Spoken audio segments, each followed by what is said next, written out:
Em nome do Pai que me criou, do Filho que me resgatou, do Espírito Santo que me santificou.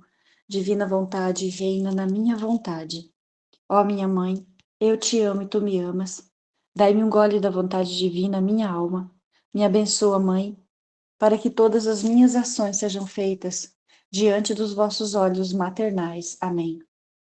Suprema Majestade, eu venho em sua divina vontade, em nome de todos, do primeiro ao último homem que existirá na terra, para dar a ti as homenagens que tendes direito, as adorações, os louvores, o amor, as reparações, por todos e por cada pecado.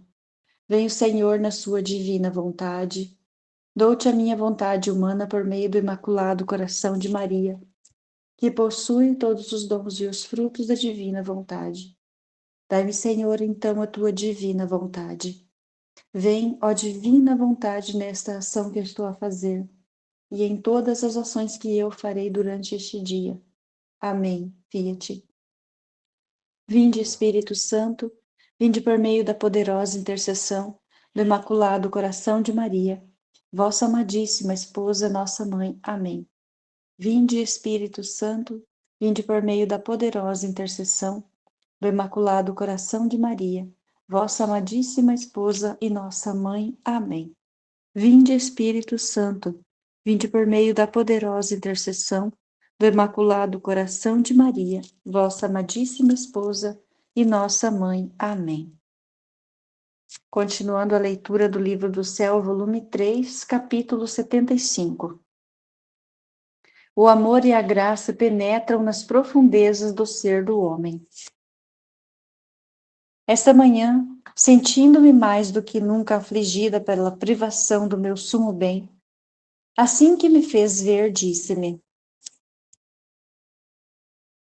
assim como um vento impetuoso investe nas pessoas e penetra até as vísceras, de modo a sacudir toda a pessoa, assim meu amor e minha graça, voando sobre as asas do vento, invistam a penetrar no coração, na mente e nas mais profundas partes do homem. Com tudo isso, o homem ingrato rejeita minha graça e me ofende. Oh, qual é a minha acerba dor! Eu estava toda confusa e aniquilada em mim mesma e não ousava dizer uma só palavra, só pensava: como é que não vem? E também, se ele vier, não vejo claramente. Parece que perdi a claridade. Quem sabe se virei o seu lindo rosto revelado como antes?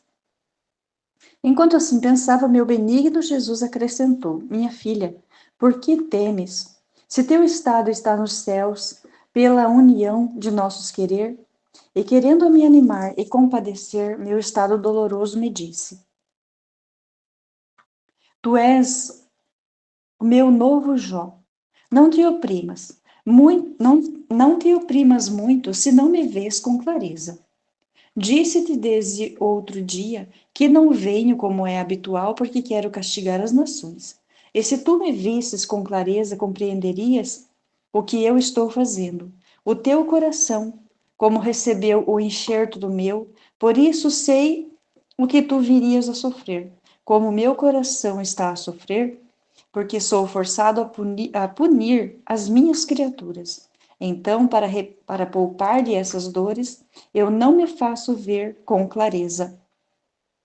Quem pode dizer as feridas que me deixou o meu pobre coração? Ah, Senhor, dá-me a força para suportar a dor. Capítulo 76. Ameaça de castigos. 29 de maio de 1900. Continuo a estar no mesmo estado. Sentia-me toda oprimida e tinha toda a necessidade de um apoio para poder suportar a privação do meu sumo bem. O bendito Jesus, tendo compaixão de mim, por alguns minutos mostrou o seu rosto de dentro do meu coração, mas não com clareza, e fazendo-me ouvir a sua suave voz, disse-me: tem ânimo, mais um pouco, minha filha. Deixe-me terminar de castigar e depois virei como antes. Enquanto dizia isto, em minha mente pensava: quais são os castigos que começou a mandar? E ele acrescentou: a chuva contínua é mais do que granizo, que está a fazer e vai trazer tristes consequências para as pessoas. Dito isto, desapareceu e eu me encontrei fora de mim mesma, dentro de um jardim. E dali de dentro se viam as colheitas e as vinhas secas. E dentro de mim ia dizendo: pobre gente, como farão? Enquanto dizia isto, dentro daquele jardim estava um menino que chorava e gritava tão forte que ensurdecia céu e terra. Mas ninguém tinha compaixão dele. Ainda que todos o ouvissem que chorava tanto, não o levavam em conta e o deixavam sozinho e abandonado. Um pensamento passou pela minha cabeça. Quem sabe como melhor será Jesus? Mas não estava segura. Então, aproximando-me dele, lhe disse: Que tens que chorar, menino amado? Queres vir comigo, já que todos te deixam abandonado às tuas lágrimas e a dor que te oprime tanto que te faz gritar tão forte? Mas o quê? Quem poderia acalmá-lo? Apenas entre soluços respondeu que sim, que queria vir. Então eu o peguei pela mão para conduzi-lo junto comigo, e no momento que fiz isso, me encontrei em minha cama. Capítulo 77. 3 de junho de 1900. A falta de estima pelas pessoas é falta de verdadeira humildade. Encontrando-me no mesmo estado esta manhã por um pouco, vi meu adorável Jesus que estava dentro do meu coração e dormia. E seu sonho atraía a minha alma a adormecer junto com ele. Tanto que sentia todas as potências interiores adormecidas, sem obrar mais. Às vezes me esforçava para sair daquele sonho, mas não podia. Quando por um pouco se despertou o bendito Jesus e ordenou por 3 vezes seu alento dentro de mim, e me parecia que ele ficava todo absorvido em mim. Depois me parecia que Jesus atraiu outra vez dentro dele esses 3 alentos que me havia enviado, e eu me encontrei toda transformada nele. Quem pode dizer o que acontecia entre mim e estes sopros divinos? Daquela união inseparável entre Jesus e eu, não tenho palavras para expressá-la. Depois disso, parece que eu poderia acordar e Jesus, quebrando o silêncio, me disse: Minha filha, olhei e voltei a olhar, procurei e voltei a procurar, percorrendo toda a terra, mas em ti fixei os meus olhares e encontrei as minhas complacências, e escolhi-te entre milhares. Depois, dirigindo-se a certas pessoas que via, repreendeu-as dizendo-lhes: a falta de estima pelas outras pessoas é falta de verdadeira humildade cristã e de docilidade, porque um espírito humilde e doce sabe respeitar a todos e interpreta sempre bem os atos dos demais. Dito isso, ele desapareceu, sem sequer dizer uma palavra. Seja sempre abençoado, que ele quer, e tudo seja para a sua glória. Capítulo 78. 6 de junho de 1900. Luísa crucificada evita alguns castigos sobre Corato. Como meu adorável Jesus continuava sem se ver com clareza, esta manhã, tendo recebido a comunhão, o confessor pôs a intenção da crucificação. Enquanto me encontrava nestes sofrimentos, o bendito Jesus, quase atraído por minhas penas, mostrou-se com clareza. Ó Deus, quem pode dizer os sofrimentos que sofria Jesus e o estado violento em que se encontrava? Porque enquanto estava obrigado a mandar os castigos, sentia tal violência que não queria mandá-los. Dava tanta compaixão vê-lo neste estado, que, se os homens o pudessem ver, ainda que seus corações fossem de diamante, se romperiam, como vidro frágil pela ternura. Então comecei a implorar-lhe que ele se acalmasse e que se contentasse em fazer-me sofrer a mim, e que perdoasse o povo. Depois acrescentei: Senhor, se não queres ouvir as minhas orações, sei que eu mereço. Se não queres ter compaixão dos povos, Tens razão, porque grandes são as nossas iniquidades. Mas peço-te a graça que tenhas compaixão de ti mesmo. Tem piedade da violência que te fazes ao castigar as tuas imagens.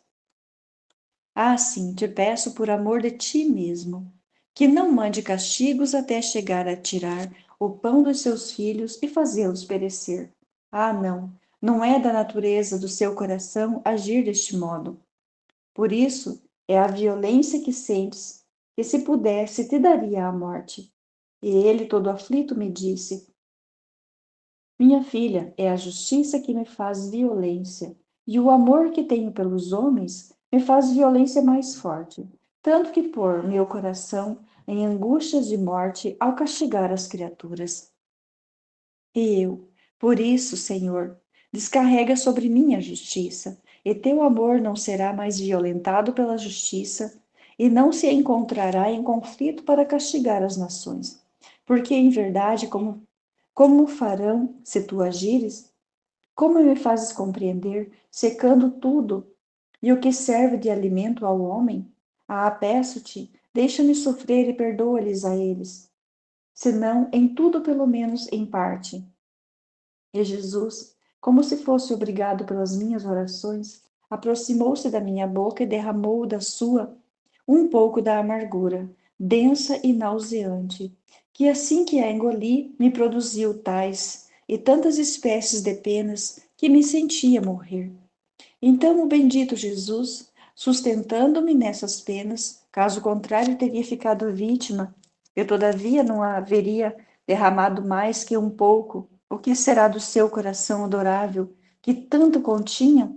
Suspirou como se tivesse se aliviado de um peso e me disse: Minha filha, minha justiça tinha decidido destruir tudo, mas agora, descarregando um pouco sobre ti, por amor teu, concede um terço do que serve de alimento ao homem. E eu, ah, Senhor, é muito pouco, pelo menos a metade. E ele, não, minha filha, aceita-te. E eu, não, Senhor, se não me queres contentar por todos, pelo menos diz-me por Corato e por aqueles que me pertencem. E Jesus, hoje está preparada uma saraivada que deve fazer grande dano. Tu estás com as dores da cruz. Sai de ti mesma e em forma crucificada vê no ar e põe em fuga os demônios de cima de Corato, porque ante tua forma crucificada não poderão resistir e irão a outra parte. Assim saí de mim mesma, crucificada, e vi a saraiva e os raios que estavam prestes a irromper sobre Corato. Quem pode dizer o espanto dos demônios, quando à vista de minha forma crucificada corriam, mordiam os dedos de raiva e chegavam a tomá-la contra o confessor que esta manhã me tinha dado a obediência de sofrer a crucificação, já que contra mim não a podiam tomar. Aliás, eram obrigados a fugir de mim pelo sinal da redenção que os divertia. Então, depois de tê-los posto em fuga, retornei a mim mesma, encontrando-me com uma boa dose de sofrimentos. Seja tudo para a glória de Deus. Capítulo 79. 7 de junho de 1900. Jesus lhe entrega as chaves da justiça e uma luz para descobri-la. Como me encontrava sofredora, parecia-me que aqueles sofrimentos eram uma doce corrente que atraía meu bom Jesus a fazê-lo vir quase que continuamente, e me parecia que aquelas penas chamavam a Jesus para fazê-lo derramar em mim outras amarguras. Então, ao vir, agora me segurava em seus braços para me dar força, e agora derramava de novo. Eu, de vez em quando, lhe dizia: Senhor, agora sinto em mim parte de tuas penas. Rogo-te que me contentes, como te disse ontem, a dar-me ao menos a metade do que sorve para o alimento do homem. E ele, minha filha, para te contentar, te entrego as chaves da justiça e o conhecimento de quanto é absolutamente necessário castigar o homem. E com isto farás o que te agrade. Não estás contente por isso? Ao ouvir-me dizer isto, consolei-me E disse dentro de mim: se está em mim, de fato, não castigarei nenhum. Mas como fiquei desiludida quando o bendito Jesus me deu uma chave e me pôs no meio de uma luz, e olhando do meio daquela luz, descobria todos os atributos de Deus, e também os da justiça. Oh, como tudo está adornado em Deus! E se a justiça castiga, é a ordem. E se não castiga, não estaria em ordem com os demais atributos. Agora me via como um miserável verme no meio daquela luz, que se quisesse impedir o curso à justiça, arruinaria a ordem e iria contra os mesmos homens, porque compreendia que a mesma justiça é amor puríssimo para com eles. Então me encontrei toda confusa e incomodada, por isso, para me desentender, disse ao nosso Senhor: com esta luz da qual me rodeastes, entendo as coisas de maneira diversa, e se me deixasses agir a mim, falo-ia pior do que tu. Por isso não aceito este conhecimento e renuncio às chaves da justiça. O que aceito e quero é que me faças sofrer e que libertes as pessoas do resto. Não quero saber de nada.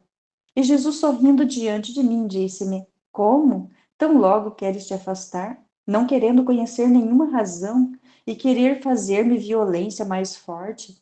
Queres sair das duas palavras: faz-me sofrer a mim e livra-te deles. E eu, Senhor, não é que não queira nem saber nenhuma razão, senão que não é ofício meu, mas teu.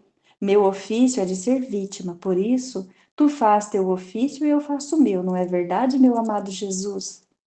E ele, mostrando como uma aprovação, desapareceu. Capítulo 80. 10 de junho de 1900. Ofício de vítima. Castigos.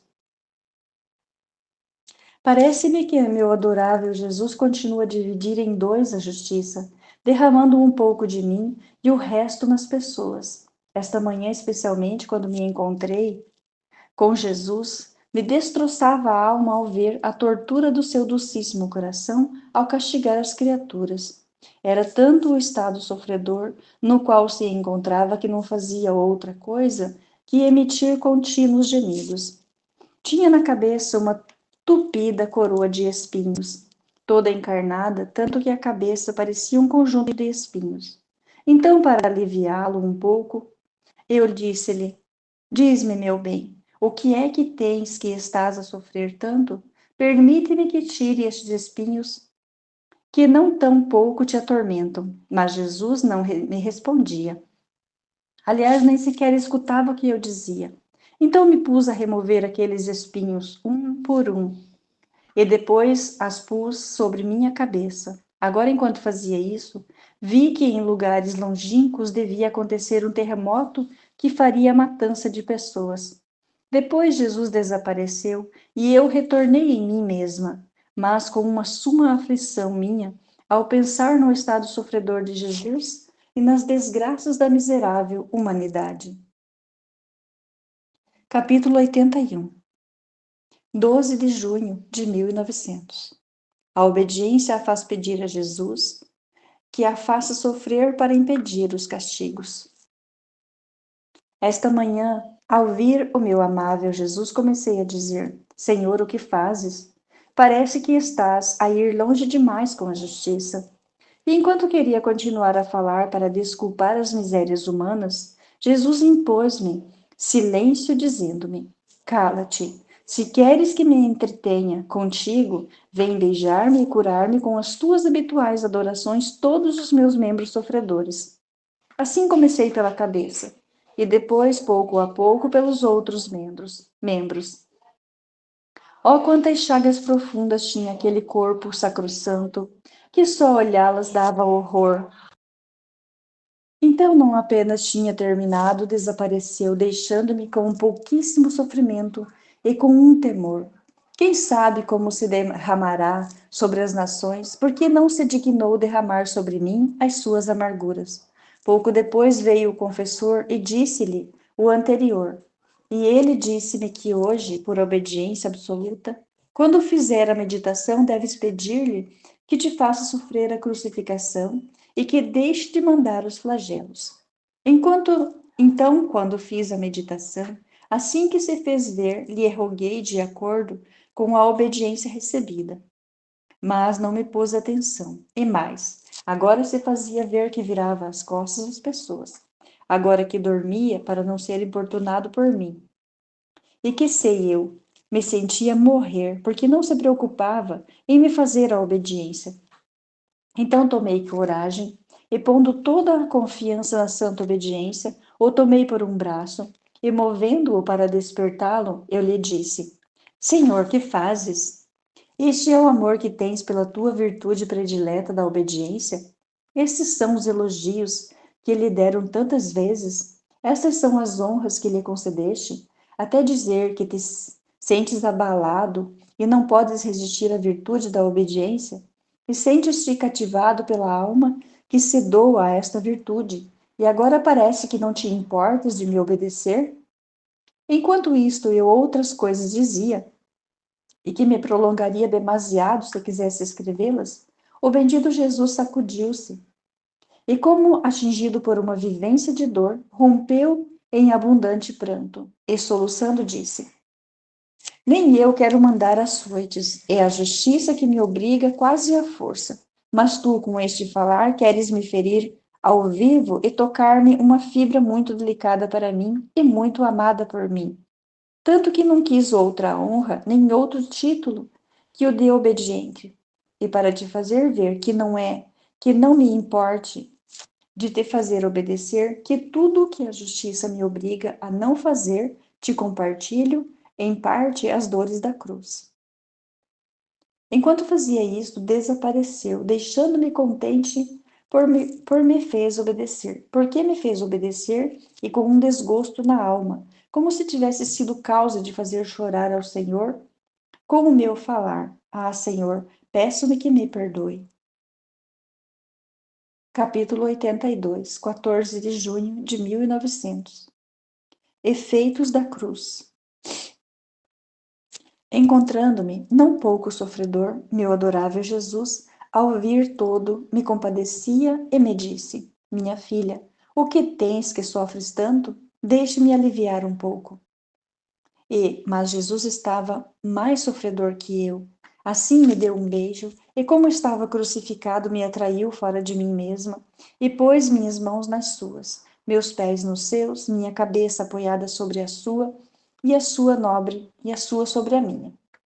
Como estava contente por me encontrar nesta posição, se bem que os cravos e os espinhos de Jesus me causavam dor. Eram dores que me davam alegria porque eram sofridos por amor ao meu amado bem. Aliás, queria que aumentassem. Também Jesus parecia contente comigo porque me tinha naquele modo em que me sentia atraída por ele. Parecia-me que Jesus me consolava e eu era consolação para ele.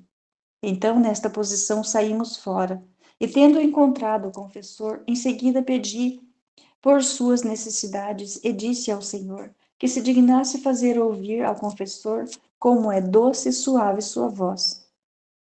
Jesus, para me contentar, se dirigiu a ele e lhe falou da cruz, dizendo: A cruz absorve na alma minha divindade e assemelha a minha humanidade e copia em si mesma minhas mesmas obras.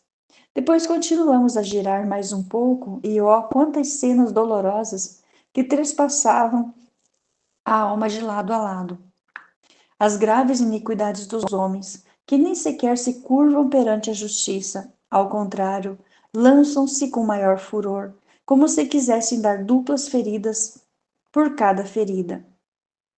E a grande miséria que eles próprios se preparam. Então, com grande amargura, nos retiramos. Jesus desapareceu e eu me encontrei em mim mesma. Capítulo 83, 17 de junho de 1900. Colocar-se em Deus e não sair dos confins da paz é o mesmo. Como esta manhã o bendito Jesus não vinha, em meu íntimo me sentia suscitar alguma sombra de perturbação sobre o porquê não vinha. Então, ao vir, me disse: Minha filha, Conter-se em Deus e não sair dos confins da paz é tudo o mesmo. Então, se você percebe um pouco de perturbação, é sinal de que você saiu um pouco de dentro de Deus. Porque se preencher dele e não ter perfeita paz é impossível. Muito mais que os confins de a paz são intermináveis. Antes, tudo o que pertence a Deus é paz. Depois acrescentou: Não sabe tu, não sabes tu que as privações à alma servem como o inverno às plantas, que faz que aprofundarem-se as raízes e fortifica e as faz reverdecer e florescer em maio? Depois disso, transportou-me para fora de mim mesma e, tendo-lhe confiado várias necessidades, desapareceu.